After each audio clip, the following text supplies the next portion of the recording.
জিয়া রহমানের কথা, আমি কৃতজ্ঞ চিত্রে শহীদ রাষ্ট্রপতি জিয়া রহমানের কথা আমি স্মরণ করব, যিনি ইরাক-ইরান যুদ্ধের বন্ধে হস্তক্ষেপ করেছিলেন। আমি বিশ্বাস করি যদি আজকে শহীদ রাষ্ট্রপতি জিয়া রহমান বেঁচে থাকতেন, এমন ভূমিকা নিতেন যে ইসরায়েল এই অপকর্ম করার সাহস করত না। এই মিছিলে শুধুমাত্র বিএনপির কর্মীরা নয়, এই মিছিলে ধর্মপ্রাণ মুসলিম ভাইয়েরা আজকে অংশগ্রহণ করেছে। আমি তাদের সবাইকে আন্তরিক ধন্যবাদ মহোদয় জানাচ্ছি। ব্যক্তিগতভাবে আমি নিজেও অনেক দূর থেকে শুধুমাত্র আজকে মিটিংয়ের জন্য এসেছি এখানে, অনেক দূর থেকে। এই মিটিংয়ে, এই প্রতিকার সভায় আমার আসার একটাই মাত্র উদ্দেশ্য, সরাসরি আজকে ফিলিস্তিনি ভাইদের জন্য কিছু করতে পারছি না, অসহায় কান্নায় ভেঙে পড়তে হয়, যদি কিছু একটা তা আমরা করি, এই আশায় আমি এখানে এসেছি।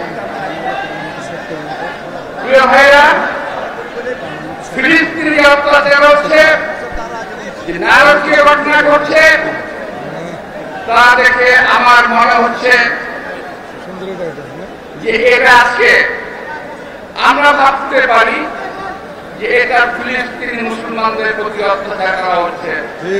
আজকে ফিলিস্তিনিকে নিধন করার চক্রান্ত হচ্ছে কিংবা করছে, এটা আমরা ভাবতে পারি এক কথায়। আসলে বিষয়টা কিন্তু তা নয়। ওরা ধীরে ধীরে সারা বিশ্বের মুসলমানকে একসময় নিঃশেষ করে দেওয়ার চেষ্টা করবে। মুসলিম বিশ্বের যে সকল মোড়ল দেশ নিজেদের রাজত্ব বাঁচানোর জন্য, নিজেরা বেঁচে থাকার জন্য আজকে নেতৃত্ব দিচ্ছে না, তাদের প্রতি আল্লাহর অভিশাপ নেমে পড়বে। যারা নেতৃত্ব দিলে এই মুসলিম বিশ্বকে ইতিহাস ঐক্যবদ্ধ করতাম, যদি মুসলিম বিশ্ব আজকে শুধুমাত্র বাচ্চা মুরগির মাধ্যমে ঐক্যবদ্ধ না হতো, যদি মুসলিম বিশ্ব কার্যকরভাবে ঐক্যবদ্ধ হতো, তাহলে আজকে এই ইহুদিরা, এই ইসরায়েলিরা এই অত্যাচার করতে পারত না। সারা বিশ্বের মুসলিমরা আজকে আমরা খণ্ড বিখণ্ড হয়ে গেছি। আমরা মুখের কথা টুকরি বানিয়ে, টুকরি ভুলিয়ে আমরা বলার চেষ্টা করছি ফিলিস্তিনকে বাঁচাও, ফিলিস্তিনকে বাঁচাও। প্রিয় ভাইরা, এক ছাত্র ভাই, ছাত্র আমি না বলে পারছি না, সত্যি কথা বলতে হবে, প্রশংসা দাবিদার। ও বলেছে যদি বড় থাকতো আমরা ভেঙে ঢুকে পড়তাম। সত্যিকার আমাকে সাহসী বক্তব্য রেখেছে, আমি বলবো বাস্তব ভিত্তিক একটা বক্তব্য রেখে আমি বলবো, আমি তাকে ধন্যবাদ জানাই। আমিও সুর রেখে বলতে চাই, যদি আজকে সুযোগ হতো, আমরা মুক্তিযুদ্ধ করেছি, আল্লাহর রহমতে বিশ্বের যে কোনো দেশে গিয়ে বাংলাদেশ জামাল ছেলেরা যুদ্ধ করে দেশকে বাঁচানোর জন্য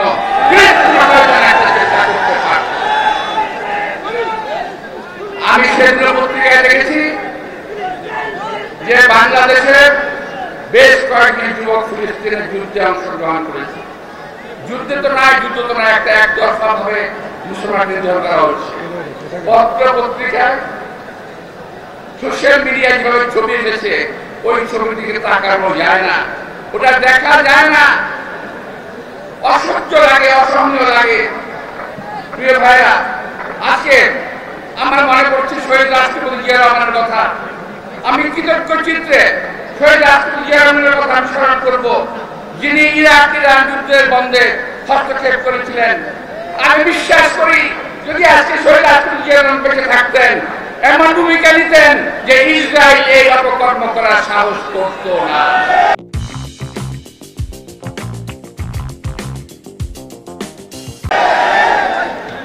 বাংলাদেশে এমন নেতৃত্ব প্রয়োজন, জিয়া রহমান দরকার। এই জিয়া রহমান যিনি সারা বিশ্বের মুসলিমদের নেতৃত্ব দিতে পারবে, বিশ্বাস করি। আজকের এই সময় যদি আমি কথা বলি, অনেকে বলবেন যে চাঁদ করতেছে না, চাঁদ উনি পারবেন। আমি মনে করি উনি ওনার অবস্থান থেকে ব্যবস্থা নেবেন। আমি বিশ্বাস করি সারা বিশ্বের, সারা বাংলাদেশের মানুষ আজকে আমাদের পিছনে থাকবেন।